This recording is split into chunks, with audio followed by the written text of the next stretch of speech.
अस्सलाम वालेकुम वरहमतुल्लाहि वबरकातुहू।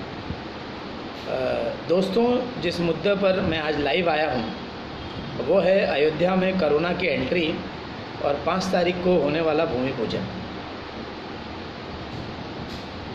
अब कुछ पॉइंट्स हैं जिनको लेके मैं आपके बीच आया हूँ।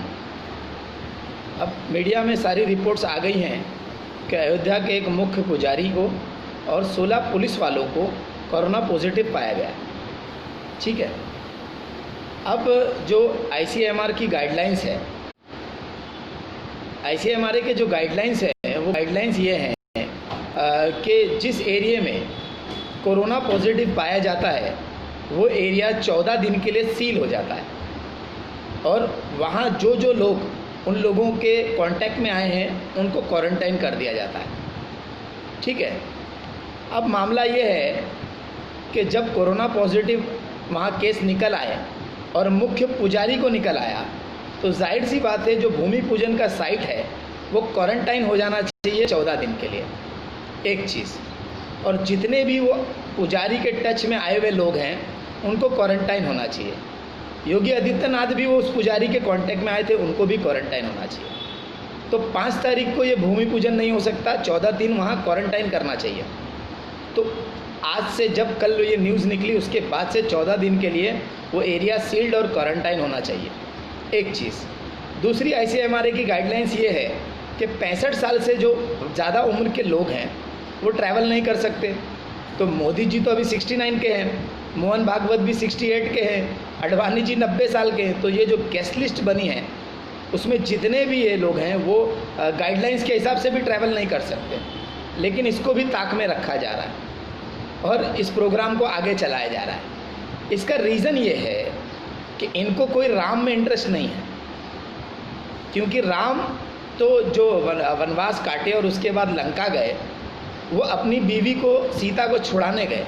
लेकिन ये जितने भी VVIP जो लिस्ट में हैं, मोदी जी हों या भागवत हों, ये तो शादीशुदा ही नहीं है या शादीशुदा हैं तो बीवियों को छोड़ बैठे हैं।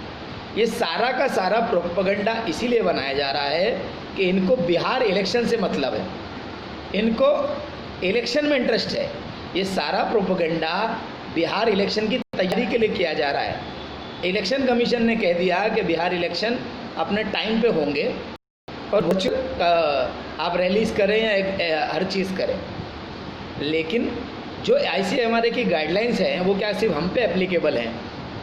वो गाइडलाइंस तो सब पे एप्लीकेबल होनी चाहिए ना। मोदी जी क्या देश के नागरिक नहीं हैं? वो गाइडलाइंस हमने नहीं बनाई है, आप लोगों ने ही सरकार में बैठ के बनाई है। तो वो गाइडलाइंस के हिसाब से 14 दिन वो भूमि पूजन की जो साइट है वो क्वारंटाइन हो। अगर आपको भूमि पूजन करना भी है तो कोरोना काल चल रहा है, सारे लोग परेशान हैं कोरोना को लेकर, रिलीजियस गैदरिंग्स हो नहीं सकती। मुसलमान ईद आराम से घर में मनाने का ऑर्डर है और घर पे मना रहे हैं। तो आपको इतनी घाई क्यों है? आपको रामनवमी पे करिए भूमि पूजन, जब तक शायद कोरोना ख़त्म हो जाए। इलेक्शन से पहले ही करने का, बिहार इलेक्शन से पहले की ये आपकी नीयत है, क्योंकि आपके पास कोई मुद्दा नहीं है जनता के सामने जाने का। तो आप हिंदू मुस्लिम कर बिहार इलेक्शन लड़ना चाहते हैं। और मैं मीडिया से कहूँगा कि आप इतना भी मत बिकिए कि अपने ईमान को एकदम बेच दीजिए। आप लोग इस मुद्दे को उठाइए कि क्वारंटाइन के जो रूल्स हैं वो सबके लिए हैं, हर एक हिंदुस्तानी को क्वारंटाइन के रूल्स फॉलो करना है। तो ये तो अब मीडिया में आ चुका है ना कि पुजारी जो है वो कोरोना पॉजिटिव पाया गया है, पुलिस वाले कोरोना पॉजिटिव पाए गए हैं। तो आपने मरकज़ के लिए इतना बवाल किया, तो ऐसा ना हो कि आपके यहाँ जब भूमि पूजन आप करें और वो ऐसा एरिया है जहाँ कोरोना पाया गया, तो अगर वहाँ पर लोग आएँ, भूमि पूजन करें और वहाँ से लोग जब जाएंगे तो क्या कोरोना दूसरी जगह नहीं फैल सकता है? आप राम मंदिर बनाइए, उसके लिए आप सुप्रीम कोर्ट से जीते हैं और ये आपका हक है, संविधान के हिसाब से आप केस जीते हैं। लेकिन जो कोरोना की सिचुएशन है, आप सिनेमा हॉल्स नहीं खोल रहे हैं, आप दीगर जगह नहीं खोल रहे, रिलीजियस प्रोसिक्यूशन मना है, तो उसके बावजूद ये क्यों स्टेप आप ले रहे हैं? कहीं ना कहीं इसमें देश के लिए खतरा है, क्योंकि आप देश के PM हैं। उसके बाद आप 15 अगस्त को जाएंगे, लोगों से मिलेंगे और दूसरे लोग भी जो आएंगे वो भी लोगों से मिलेंगे। तो ये एक बहुत बड़ा खतरा है कोरोना फैलने का। तो मैं आपसे रिक्वेस्ट करता हूँ कि ICMR की गाइडलाइंस को फॉलो करिए और हर नॉर्म्स को आप फॉलो करिए। पुजारी पाया गया है तो पुजारी भी क्वारंटाइन होगा, जो लोग पुजारी के टच में आए हैं उनको भी क्वारंटाइन किया जाएगा, और जो बड़े उम्र के लोग हैं वो जा नहीं सकते। तो किस हिसाब से सारी गाइडलाइंस को ताक करके ये इवेंट किया जा रहा है, और देश में आज भुखमरी जैसे हालात हैं, आप क्या रूल्स बना रहे हैं और क्या कर रहे हैं समझ में। अनलॉक की आपने गाइडलाइंस अभी इशू करी, उसमें भी यही लिखा है कि भाई रिलीजियस वो नहीं हो सकता है, तो आप कैसे इस चीज़ को कर रहे हैं।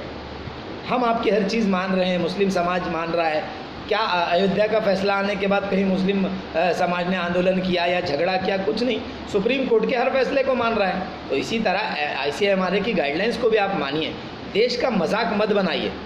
आप दूसरी जगह मीडिया में मोदी जी कहते हैं कि हमने इतने देशों की मदद की, लेकिन आज धीरे धीरे हमारा देश नंबर 3 पे आ गया है कोरोना के केसेस में, हम हैंडल ही नहीं कर पा रहे हैं। और आप एक प्रधानमंत्री हैं, आपसे ये उम्मीद है कि आप ICMR की गाइडलाइंस फॉलो करेंगे। अगर आप ICMR की गाइडलाइंस फॉलो ही नहीं करेंगे तो आप आवाम से, देश जनता से कैसे उम्मीद करते हैं कि वो आपकी बात मानेगी।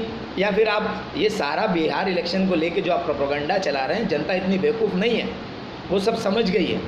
ठीक है, मैं मीडिया हाउसेस से अपील करूंगा कि इस मुद्दे को प्रेस कॉन्फ्रेंस लें, लोगों से बात करें, और बीजेपी वाले प्रवक्ताओं से या राम मंदिर भूमि पूजन का जो आयोजन कर रहे हैं उनसे पूछें कि गाइडलाइंस को तर्क करके आप ये प्रोग्राम को कैसे आगे मंजूरी दे रहे हैं। और खासकर योगी जी तो उस पुजारी के टच में है, तो योगी जी को भी क्वारंटाइन होना चाहिए जैसे शिवराज क्वारंटाइन है। चलिए, मैं इसी रिक्वेस्ट के साथ अपना लाइव ख़त्म करता हूँ। मैं अल्लाह से दुआ करता हूँ कि इनको हिदायत दे, इनको समझ दे और हालात को समझने का मौका दे। अस्सलाम वालेकुम व रहमतुल्लाहि व बरकातहू। जय हिंद, जय भारत।